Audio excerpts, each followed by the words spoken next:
I found these two amazing McLarens here in the city of Austin. This is a 765 LT, that one's a 600 LT, so this one's got 165 more LTs than the other one.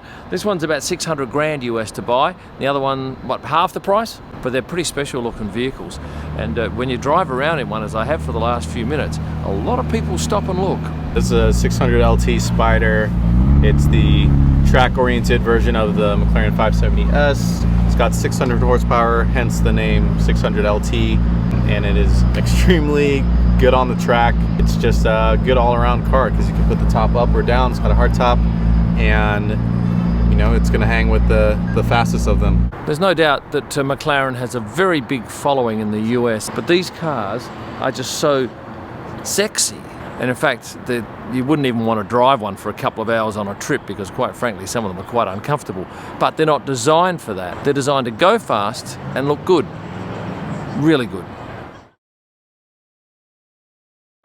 I had no idea I was coming out to the petrol lounge until about 10 minutes before we arrived. I can tell you, this is mind-blowing. This one here is probably one of the most amazing cars here. Get me excited about this. Okay, so this is a Ford RS 200. This is 1986 Group B rally car. Group B is really famous because one of these cars, one just like this one, went off course, had an accident, and the FIA decided these cars have become too fast to race, and that's actually what they put in the press release. These cars are too fast to race, the series is canceled. We have a 36,000 square foot warehouse here in North Austin that we can warehouse the cars for them. It's climate controlled, it's secured. This is what we do. Paul Walker owned this car. This is a Saleen S7. It is the first one ever built.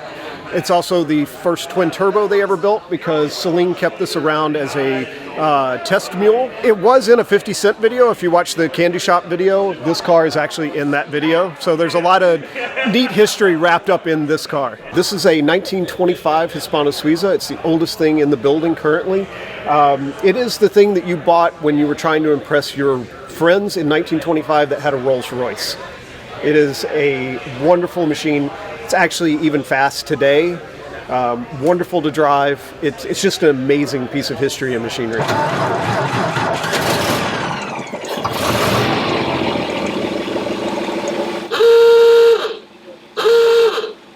This one is a Ferrari Enzo, 2003, worth about $3.5 million. Ferrari made approximately 400 of these. Nobody knows the exact number because Ferrari said this was one of 399, and everyone has tracked the VINs, and there's a few more than that. Yes, this is a Ferrari F1 2000. It's from the 2000 racing series. This was driven by Michael Schumacher. It is the spare car for that year. It poled in Monaco and it won in Brazil, so it does have significant racing heritage. It is the most expensive thing currently in the building. Worth? Somewhere in the neighborhood of $7 to $8 million. And typically, do these cars just keep rising in value? Of course. This is a car you'll never lose money on. This is a 2021 Ford GT. It is the Ken Miles commemorative edition. They're only making 25 of these this year. Made to look like one of Ken Miles's original Ford GTs that he raced back in the 60s. I love the color scheme of this car. This is the Gulf livery, and as you probably know, my best-selling pictures this year are two, one of Lando, one of Daniel, in the McLaren Gulf livery coming out of the tunnel in Monaco. As soon as I walked in here, I thought, wow, I just love the look of that car. This is a 2005 Heritage Edition Ford GT.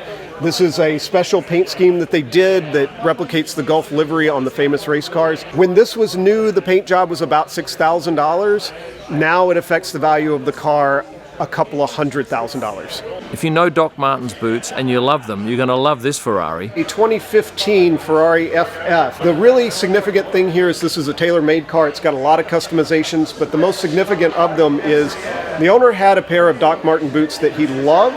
He had the paint matched to the boots, and the whole entire interior is Doc Marten leather. The stitching is also Doc Marten stitching. Also, the car has a matching set of luggage that matches everything. The boots, the car, the whole 9 yards. Not many people go to this length, do they? TaylorMade starts with a conversation with Ferrari where you sit down and you say, so what do you want?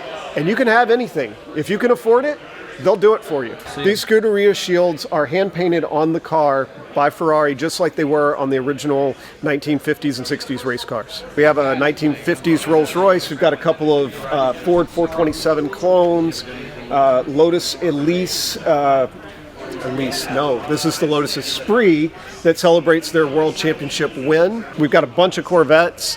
We have 1940s MG, Icon Bronco that's just really fantastic, Vipers, classic American custom Cadillac, Mustangs. We've got 23 window VW bus back there that everyone loves. These Volkswagen buses are all the money these days. This is a 23 window, denoted by the windows up here on top, and the really exclusive thing are these little quarter panel windows back here. That's what makes it the 23 window and just escalates the value all the way up. What's this one worth? This one's probably worth around $200,000 because it also has the pass-through seat in the front, which was a one-year only option.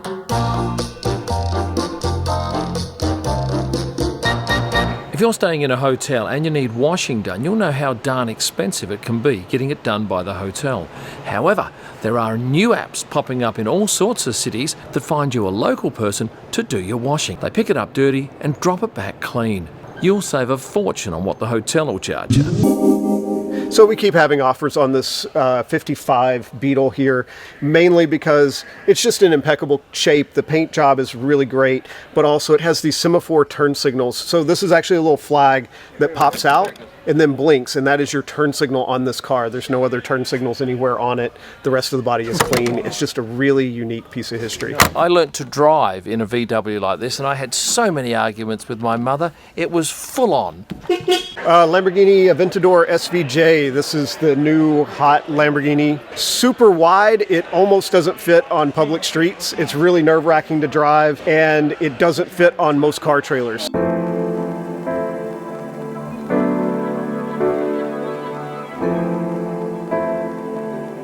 Porsches galore, a couple of 2002 TIs. We've got Ferrari stuff back here. We've got a couple of Mustangs. This is a Alex Zanardi NSX. So this is number 2. Honda kept number 0. Number 1 went to Alex Zanardi himself, and this is the first one that was actually sold to the public. At Silverstone this year, the Red Bull drivers drove these cars. The handling on these cars is just absolutely sublime. Ayrton Senna originally helped develop the suspension, and then Alex Zanardi refined it with this particular model. So really, you've got two of the greatest drivers coming together to make just an amazing driver's car. This is a Shelby Mustang 500E. You've seen a car like this before in Gone in 60 Seconds starring Nicolas Cage. This is not the car from the movie, but it was built by the same people who built the movie cars, so it is authentic to the movie. Thanks for getting through to the end of the video. If you've liked it, I trust you'll hit the like button, subscribe if you haven't done so, and become a member. You get all sorts of extras. You'll find all of my images at prostarpics.com. You'll find my F1 photo books and a line of merchandise, and also new F1 calendars for 2022 at kimillman.com. And for my best pics live from the track and all during the week, head to Instagram and search at Kim Illman. Thanks for watching, and stay passionate.